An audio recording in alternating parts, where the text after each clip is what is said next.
বিশ্বকাপের final match বাতিল করা হয়েছে, আবারও হবে ফাইনাল ম্যাচ। তারপর নির্ধারিত হবে কে হচ্ছে এবারের চ্যাম্পিয়ন।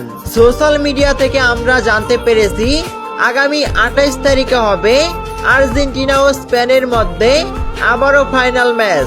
দর্শক, আর্জেন্টিনা ও স্পেনের ফাইনাল ম্যাচ নিয়ে শুরু হয়েছে নানা তর্ক বিতর্ক।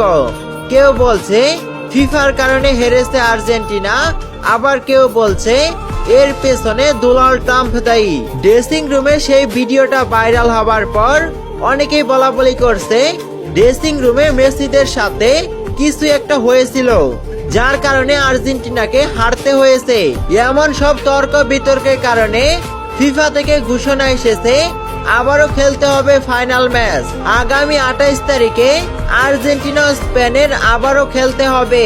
ওই ম্যাচে যে জিততে পারবে সেই হবে এবারে চ্যাম্পিয়ন। এমনটা হলে কেমন হবে?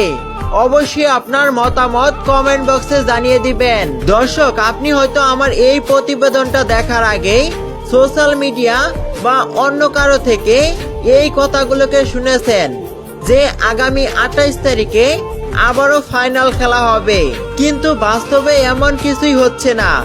এমন কোনো ম্যাচের সময়সূচি এখনো প্রকাশ হয়নি, তাই আপনার শোনা এই খবরটা ভুয়া। সাধারণত চ্যাম্পিয়ন একবার হয়ে গেলে তা আর পরিবর্তন হয় না। আর্জেন্টিনার সাথে অন্যায় হয়েছে তা সবারই জানা, কিন্তু ফাইনাল ম্যাচ আবার হবে এমনটা কোনোভাবেই সম্ভব না।